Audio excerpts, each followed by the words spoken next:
Hi everyone, welcome to this new episode of Luxurynsight series podcast in partnership with fashionnetwork.com. Today we are lucky to have Anouck Duranteau-Loeper. Anouck is the Deputy CEO of Isabel Marant, the patron saint of Parisian chic, as she was named by the impression of yesterday.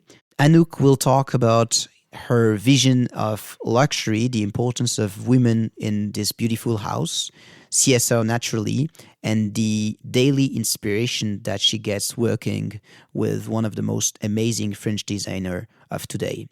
Have fun and good podcast. Hello. For our next podcast, we are here with the utterly charming Anouck Duranteau-Loeper. Yeah. I hope I've pronounced it right. Well done. Who is the Deputy CEO of one of France's hottest and fastest growing fashion labels and a very influential brand, Isabel Marant. So we're going to be talking to her about the brand DNA, digital revolution, sustainability, the influence of China, and her own career path in our latest conversation in our series Transitions. Tell me about your career. You actually worked for several important brands before you end up in Isabel Marant. Yeah, exactly. I actually started my career as a consultant. I was working with McKinsey & Company. Oh. So that was my first job experience, which was quite different from fashion. But before that, I've always been interested in fashion and I did a lot of internships. So I've started as a sales assistant at Vuitton before joining McKinsey. Why, when you were a student? When I was a student. So I was working, it was the first year of Marc Jacobs at Louis Vuitton. So it was 1995 or something. You actually worked in a boutique? Yeah, in a boutique. Which one? It was an old boutique Avenue Montaigne, on the 54 Avenue Montaigne. So that boutique doesn't exist anymore. Oh. But that was my first job experience in fashion. And then, as I said, after that, I graduated from my business school and I decided to join McKinsey as a first experience. And that was not fashion at all. I worked for different type of companies. You went to is it ESCP? Yeah, exactly. That's one of the three great business schools. Did you learn much there that was useful to you in luxury and fashion? I think I didn't specifically learn about fashion. Fashion was more a center of interest for me rather than a theoretical learning. But I learned a lot about how a company works and how to manage people. I mean, it was very early stage of management at that stage. Let's be realistic. But I think it was more learning about how a company worked. And then McKinsey was a bit also about that, learning about how to structure your thoughts and problem solving, etc., etc. And while I was at McKinsey, I've met Pierre-Yves Roussel, who was one of the person I used to work with. And when he left to join LVMH, I was the first one to leave McKinsey and join him to build a new team in LVMH, which was the fashion division. But you were in McKinsey in France? I was, in the Paris office. Where did you learn to speak such good English? My mum is an English teacher. That explains it. But she's depressed because my accent is not at all British now. It's more charming that way. So you followed Pierre-Yves Roussel where? Yeah, to LVMH. So he was appointed CEO of the fashion division of LVMH, which at that time was regrouping what the so-called smallest fashion companies. So we were working with 7 different brands, including Celine, Marc Jacobs, Louis V, Berluti, Givenchy, etc. And so I've been working with him for 5 years in that context. And the latest, I was working on strategic plan for the different brands and also some cross-brand projects. And the latest thing that I've done there was to negotiate Phoebe Philo's contract while she was joining LVMH to work for Celine. And that took me quite a bit of time to do that. Pierre-Yves was the one dealing with it, but I was the one actually drafting contracts with the help of the legal people from LVMH. And so I met Phoebe and I got along quite well with her. So she proposed me to join Celine afterwards. And so I was appointed head of leather goods. At that time, leather goods were really decreasing at Celine. It was not the hottest category in the brand. And for 5 years, I've been rebuilding that business with the success we all know. So I was very lucky to be part of that experience, which was incredible in terms of rebranding a brand and understanding how you would relaunch a brand, because it was quite a success. What years are we talking about now? It was, I think, 2010 to 2015. So first collection of Phoebe's was Spring-Summer 10. So yeah, I've joined in 2009 and then went on. When the creativity was very apparent, when the bags suddenly became the hot bags. Exactly. That was quite a good surprise for everybody. There was a moment I remember I was in Pitti, the men's fair of Florence, one of the great fashion events, one summer. And there's unfortunately a lot of counterfeit products available in Florence. And I remember for 1 year, you would always see Vuitton or Prada and brands like that. But I remember 1 year, suddenly, Celine popped up. Celine was everywhere. And I remember telling Phoebe Fowler, saying, you know how successful you are. Now it's the most copied bag. And unfortunately. That was quite... No, but it's always a good sign when you're copied. It means that your product means something to people. So after Celine? So after Celine, I was proposed the position of CEO of Paco Rabanne, and I've joined Julien Dossena to relaunch fashion at Paco Rabanne. So it was quite the first season of Julien, so it was really early stage. But that was super interesting to work on that project and to bring back that brand that is an amazing brand with great content. And as you all know, Julien is super talented, so it was incredible to work alongside with him to build the team, etc. And after that, I was proposed almost 3 years ago to join Isabel. It was difficult to resist because as any French girl, Isabel Marant is always the brand that you've spent your first salary on. and you keep all those pieces in your wardrobes, and she's such an important character for French fashion that I couldn't really resist. So here I am. Of course, though Paco Rabanne is historically a much more famous brand, Isabel Marant would be a bigger business. Isabel is a bigger business because Paco Rabanne fashion has gone through ups and downs, and we really had to rebuild it from scratch. So it takes a little bit of time to get back to a significant business, while Isabel was, when I joined 2.5 years ago, already a successful fashion brand with a retail network and all the success we know the brand had known. Define the DNA of Isabel Marant. So I think Isabel Marant, first point of difference is the authenticity. She's really, the brand is really about being authentic and sincere. I think the first thing that Isabel wants is to dress people in their real life. And I think that really makes a difference between that brand and most of the brand that I've been working in. I think she really wants to see her clothes in the street on women's every day and not just on special occasions or on very specific times of the life. So she really thinks about daily wear, and it's very important to her. I think it's also a lot about joy and sincerity. She navigates in a luxurious environment with a specific take.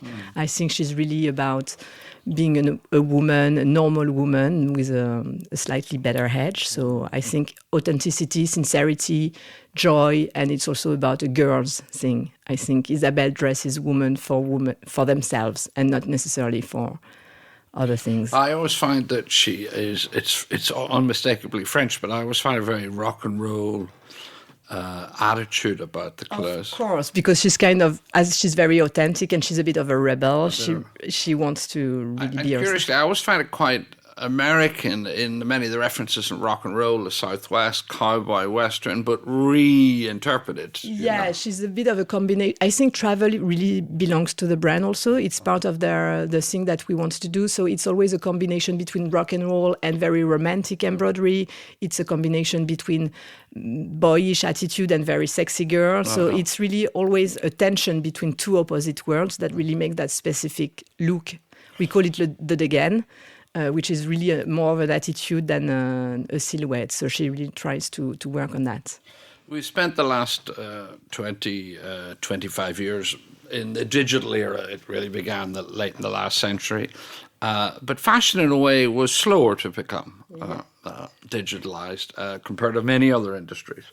In the recent past, that's accelerated. What's been the transition in Isabel Marant? So Isabel Marant as a brand was not necessarily very early adopter in terms of digital content. I think we've launched the social medias in 2015, which was quite late. It was launched when the collaboration with H&M was signed, so we had to really build on that and be present. So 2015 was the launch of Instagram and Facebook account, which was a big step. And then we've opened our e-shop in 2017, which is only 2 years ago, so it was quite late. But before that, we were already quite distributed on the internet because we've always been very important to some major retailers like Net-a-Porter and Matches Fashion. And so many years before. Many years before launching our own e-shop. In a way, to be late enabled us to be quick and good. So we've launched e-shop and omnichannel capabilities at the same time, which was not always the case. I think we've gone a long way and now we are up to speed. We've launched our Tmall store a few days ago, which in China. In China, yeah. So we've partnered with Tmall to launch our own boutique on Tmall. So on that, we are a little bit ahead of most of the competition. So we are quite proud of that. Today, we have a community of over 2 million people on the social network. So I think we've managed to close the gap. And we are quite happy with that. But I think it really tells how the brand relates to a lot of people. And that's always very interesting. I think the digital revolution changes a little bit the way we talk to our customers, and it enables everybody to have a more direct access to everybody. So the tone of voice can be slightly different. You can control the image. You have a more faster response to whatever you say, which is quite exciting. And I think it really changes the way fashion companies are organized because you really have a 360 take on the customer. So you talk to them, you have your point of sales, and you do your fashion show. So you can really immerse people in your brand DNA, which is quite important. Tell me, millennials, the key consumer everyone's obsessed with. What is your approach to them? What is our approach to them? Yes. So first of all, they're very important, but they are not the only customers. So I think everybody's all about millennials, but we need to keep in mind that the rest of the population is also a very significant base of our customer base. But I think what they've changed, and which is great, is I think they've challenged us to be faster, to be more authentic. I think they don't really believe in marketing when it's not sincere. I think they can tell. They search, they try to understand things. Mm-hmm. So they're not just people where you can launch an advertising and suddenly they're convinced. You need to be a bit more deep than that, which I like. The other thing that I think is very, very interesting is about millennials, that they're much more open. And fashion is kind of an open business because we always try to integrate people of different origins and genders. And I think it's an industry where people are generally really open-minded, but I think millennials really asked us and pushed us to be even more open and transparent. And I think that's really good because you can't really pretend to do things. You need to actually do them before telling it. Yes. And I believe that's really important in terms of sincerity and authenticity. I think it really makes a difference. I think speed and authenticity are the two key takeover that we have to integrate from millennials. Isabel Marant has grown to be a substantial business. What is its annual turnover? It's over 150 million now. Oh, it's a diversified ownership. It's a diversified ownership. So an investment fund called Montefiore took a 51% stake in Isabel Marant just before I joined, which is the reason why I'm actually here. But Isabel herself still owns a big chunk of the business because she's the other owner of the company. So it's a diversified ownership. Would the exit strategy of the brand be to go on the stock market eventually, or it's not defined yet. No. I think the investment took by Montefiore is a long-term investment. So they're really trying to build the company and help it transition from a family-owned business to a mid-size fashion industry. Yeah. So we're really working down that road, which is quite exciting because the whole stake of it is to keep the integrity and sincerity of the amazing people that work in that company and that have been working there for a long time, and to take it to the next level. You have quite a few boutiques in Paris. We have 5 boutiques in Paris. plus the department stores. Yeah. Plus the department stores. You've opened boutiques in New York and LA and in most of the major fashion capitals. Exactly. So you've done it's a fairly classical way to grow through retail presence. Yeah. Until 2 years ago, we were only 20% retail versus 80% wholesale, which is quite unusual in a company of our size. Yeah. Part of the strategies now is to open more retail point of sales. We've opened 10 last year. So that was a doubling of the number of points of sale. So it's quite a change in the way we work in our daily business. We don't target to open 300 stores like other companies do because we don't believe that we are that type of brand. But of course, we had no store in Milan and we had no store in Rome, which totally makes sense to have stores in those type of cities. So we are really targeting the top cities of each country. And how many would you open this year? This year we target to open 10. So we would be 30 down at the end of the year. So you're rolling out gradually. Yeah, yeah. The other big buzzword of the last several years is artificial intelligence. Our partners in the podcast, Luxurynsight, they're data experts, and it's been a big influence in people's thinking. What is the Isabel Marant approach to artificial intelligence? I don't think we are really into that right now. We are more into sustainability or that type of subject than artificial intelligence. Because we are not yet a data-based company. We really work more on intuition and fashion sense more than data-driven company. So artificial intelligence for us right now is not yet the big thing. Okay, in terms of sustainability, what are you doing?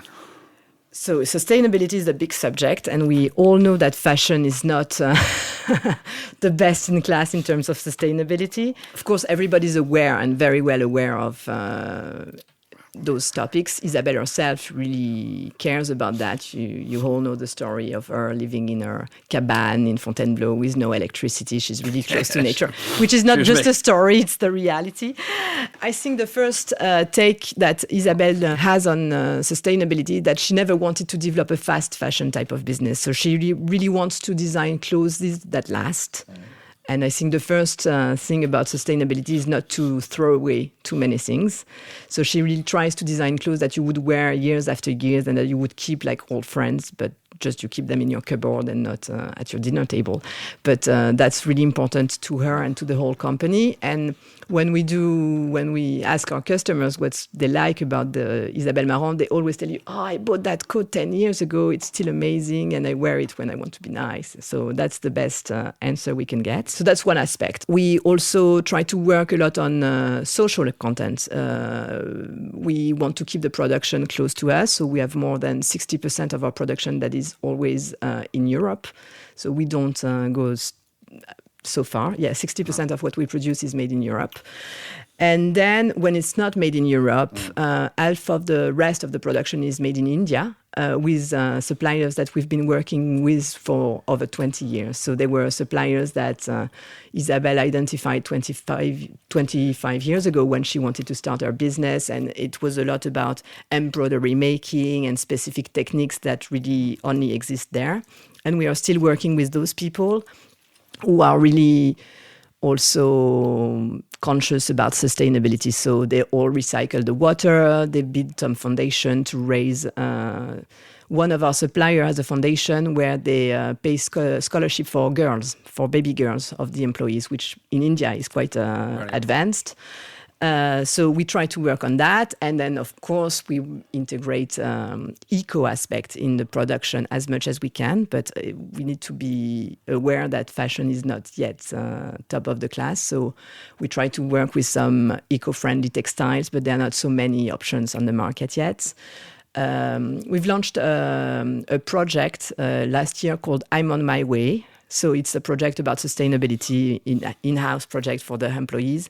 And it's incredible the reach that type of project can get, because we've built some work groups and everybody wanted to be involved. So we are working on different aspects like eco-fibers, but also recycling of product and transportation. How do you try to optimize that to be as clean as possible? And that's it. I think that's quite a lot. That's quite a lot. Everybody's well aware of that. I think that's one of the next thing for fashion, and it's really exciting because everybody's really concerned about that now and really conscious that we really need to be top of the class, because in fashion is always a leading industry. So if we are not showing the way in terms of sustainability, then we will lose our edge. Is there a big difference working for an independent house compared to LVMH? Of course, it's different. What are the big differences? There are many big differences. I think it's not necessarily about family versus LVMH. I think it depends a lot on the business side, the business size, because we are smaller. It's true that when you don't belong to a group, when you want to negotiate a retail space, you have less bargaining power than when you're even a small brand in LVMH. So I think you're more independent with the good ways and the bad ways. So you spend less time in reporting and more time in struggling with adversity, which is quite exciting. I think we earn a lot in terms of agility, because we decide something, we do it. We have the chance to be profitable, so we have no problems in terms of implementing the things we want to implement, and we are free. So that's quite a lot. Quite a lot, yeah. China, if we look at LVMH, but all the great groups, even more especially Gucci and Kering, it's become the largest market in the world. Asia generally, but in particular China. What specifically are you doing to address that? Okay, so we bought back our partner in China a year ago. So because until a bit more than a year ago, we were operating China through a distributor. And we decided a year ago to buy it back. So we bought back our store, our stocks, inventories, and we've opened 4 stores in a year. So that was quite a big step. I think China is very important because it's a big market, and because the girls in China and the boys in China, I mean, the customers in China are very, very, really fast in terms of evolution and evolving. And if you go to Beijing or Chengdu or Shenzhen today, you'll find more customers than when you go to Paris streets, because the people, they dress, they spend, they buy, but they're also, I think they've changed very fast. And if a few years ago they were followers, I think now they're really leading the pack in terms of style also, and attitude and awareness. So it's really exciting. But it's not necessarily a different market to me. It's just another geography that you need to address and to integrate the specificities of that customer. But I think they're getting more and more like us, in terms of the way they dress, the way they want to compose their style. I think they really have a great culture about fashion right now. So but their taste is becoming increasingly similar to European. A few years ago, you find different specificities in terms of Chinese customers. You had the very classic women that were dressed in Chanel, and then you had the very fashion followers that were following the last hot brand. And I think now, because the customer base has increased a lot, you find everybody at a lot of different type of fashion profiles. So I think now, more and more people are dressed like Europeans. Do you see a change? You're saying there are different categories of Chinese, but do you see a change in the way they shop? They kind of, most people say they spend more time and money on their phones than we in the West, In terms of shopping, shop from the phone. Of course, WeChat is very important. The way they search for information is quite different. But once they're in store, they are as aware about fashion as we are. So they're not influenced by the same type of media, because I think they're much more about influencers than traditional press. But in terms of knowledge of fashion and understanding the small brands and searching for different products, I think they're really evolved. What do you see as the next big changes in fashion and luxury? I think sustainability will make a lot of changes, because I think we will have to integrate more recyclable components in what we do. We will have to change the way we ship products. We will have to change the way we work, because we need to be fast, but also to be clean. So I think that's going to be one of the major changes in fashion. What's the impact do you think you've had on the brand? I think it's a teamwork. I don't think it's the impact that I have. I see myself more as a conductor of a wonderful team. Isabel is, of course, leading the pack because she designs everything. She tries everything on. She's really well aware of what's going on in terms of what sells, what doesn't sell, where do we go, and in terms of strategy, she's super involved. And myself, I work together with the other founders of the company, Sophie and Natalie, that have been here for a while. And together we conduct the company. So we roll up our sleeves and make the team work in a good direction. So it's difficult. It's a difficult question. I think You're not going to pat yourself on the back a little. No, I think the investment and that was a bigger change. So I'm here more to put a strategy in order more than anything else. So I didn't change a lot of things. I think we are just doing the things that were done exceptionally well before I joined, a little bit faster and in a little bit more organized way, maybe. You said earlier that you believe that, about sustainability, that Isabel makes things that last. Yeah. On the other hand, one of her biggest successes was H&M, which is the very definition of fast fashion. It's true. How do you balance that? I think at that time, sustainability was not yet such a big thing. And I think at that time, we didn't really know also a lot about fast fashion because it was a bit of the early stage. So I was not in the company when that decision was made. And I think it was a great decision to do because I think for the brand and for the business, it exposed the brand to a much broader audience. So it was really a big boom for the company. So I think it's interesting. If we were to do it again, I don't know. I don't think we would do it again. But at that time, it was relevant. And honestly, the pieces that were bought on H&M really sells well on vintage stores still. So. I have to say, my personal experience of buying H&M collaborations, and they're mainly women, but there are some men. I have a Karl, the very first one. I still have a Karl Lagerfeld, and I've a Lanvin jacket that I wear, occasionally. So I have got good wear out of it. No, and honestly, the way they design and they produce those pieces are quite different because the lead time they have to do it and the constraints are not the same. So I think those are not the terrible products. We have quite a lot of young readers who are beginning their career. I'd end by asking you to give your advice, generally, a few hints and a few do's and don'ts about if someone is like you, a fashion fan and wants to pursue a career in fashion? Yeah. I think fashion is a lot about hard work. It's an industry where people work a lot. And if you think about the Devil Wears Prada, I don't think it really that's a thing. I had the chance to work with a lot of people that are really passionate about what they do, that really work very hard, that can roll up the sleeve and pack boxes at night, and because that's also what you do. So hard work, I think, is one thing. Be very curious is another thing because it's an industry that requires a lot of curiosity, I think, because it evolves very fast. Work on intuition, I think, is important. And always work for a brand that you really like because it's not a fact-based business. It's a business that really requires you to think a little bit ahead of your customer. So if you don't have intuition, that doesn't really work. Curiosity, hard work, and listening a lot, I think. Well, very good to listen to you, Anouck Duranteau-Loeper. Hope I pronounced it right. Thank you, Godfrey.